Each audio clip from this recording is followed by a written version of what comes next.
Thank you, Dr. Posey. Good morning. I'm Kenny Griffis. I'm a fifth-generation East Mississippian, and I'm proud to say that this is about my 40th Neshoba County Fair to attend. I love Neshoba County. The first thing I want to talk about is I think the most important thing that we can do today, and that's thank the men and women in our military and our law enforcement who are keeping us safe. Their service and their sacrifice for our safety we must always appreciate. We are praying for your safety. What I hold most dear is here today. Mary Helen, where are you? My beautiful wife, Mary Helen. And I've got four of my five boys, TK, Robert, Edwin, and Parker. Sean's not able to be here today. He's finishing up college, and that's very important to me. But boys, you make me feel proud. And Mary Helen, I thank you for all that you've given to me. You're my rock.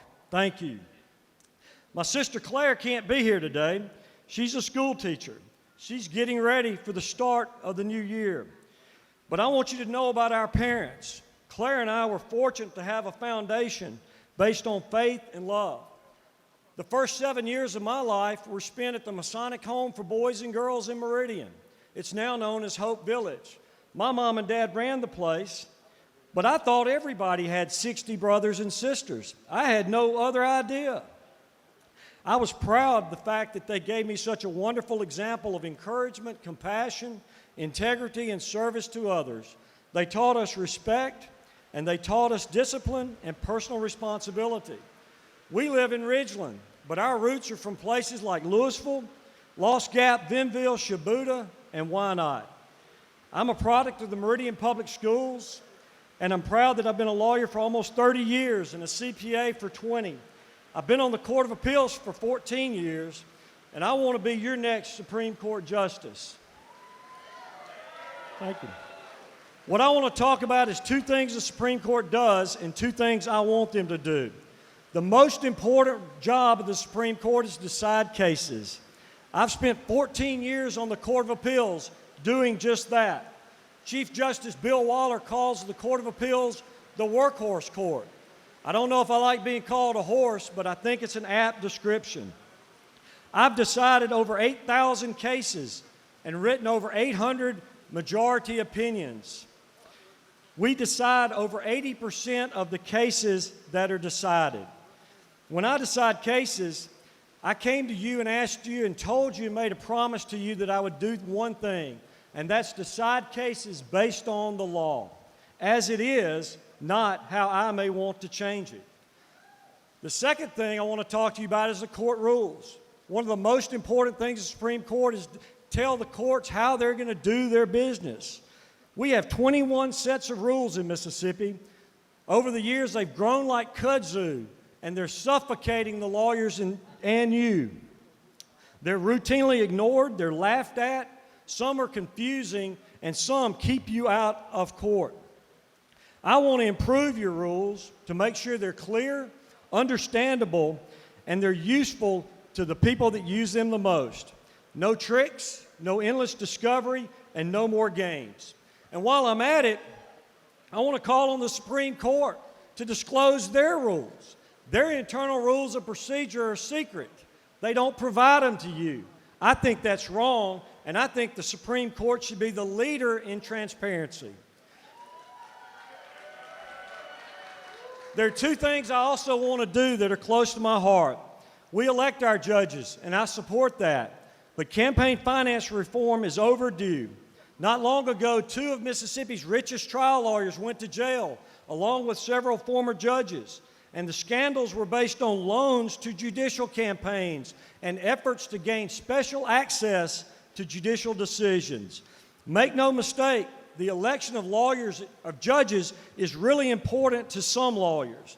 They can make millions of dollars based on one judge's decision.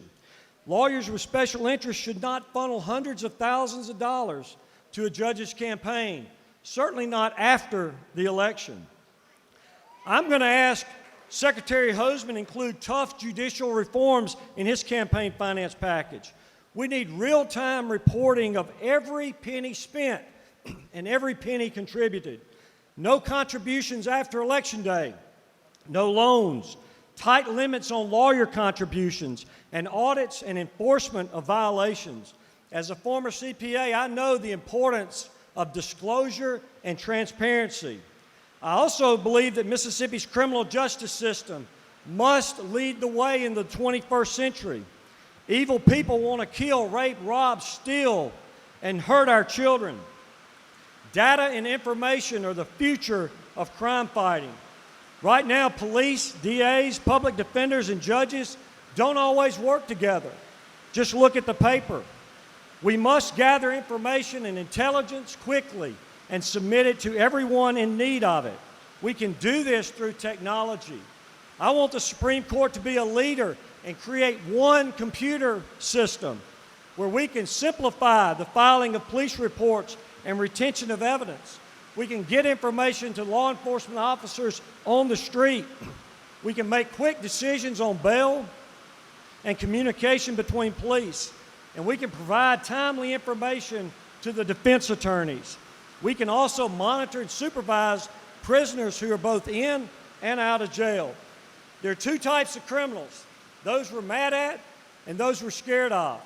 The ones we're mad at are first-time offenders, and we need to try to give them a helping hand to restore their lives.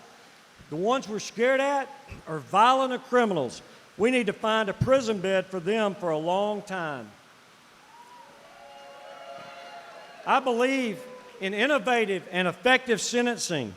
Alternative programs like drug courts are proven. They work because a circuit judge monitors behavior and can issue immediate punishment for violations. Even send the person to jail. That sort of sounds like a dad dealing with teenagers. Youth courts are our concern. We've got to identify kids and don't just send them to jail and make them hardened criminals who allow hardened criminals, teach them the tricks of the trade. There's a lot of work, and I want to be a part of it, and I want to lead the way. I want to finish with one more story. In sports, we have to follow the rules.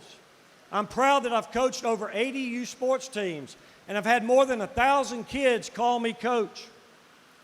It's been said judges are like umpires. It's our job not to make the rules, but to make sure they are applied correctly. I was also a referee, and none of you want to go to a game where a referee blows a call and it has an influence on the outcome of the game. I have a friend that's a pro baseball coach. I asked him about umpires, and he surprised me. He said, my pitchers want a wide strike zone. My batters want a narrow strike zone. I want an umpire that has a consistent strike zone and who follows the rule.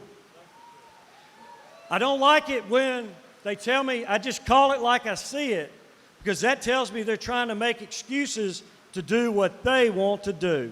The strike zone is defined and it must be followed. We make sure on the Supreme Court that justice prevails.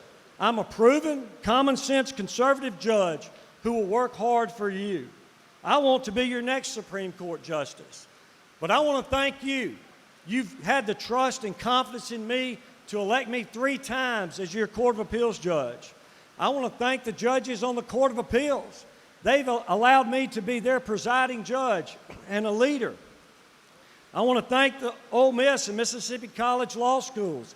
They've given me the opportunity and asked me to help teach Mississippi's future lawyers. But today, I ask you for a promotion. I ask for your trust, your confidence, and your vote, and an opportunity to serve you and be accountable to you as a justice on the Mississippi Supreme Court. God bless you, and God bless Mississippi, and God bless America. Thank you very much.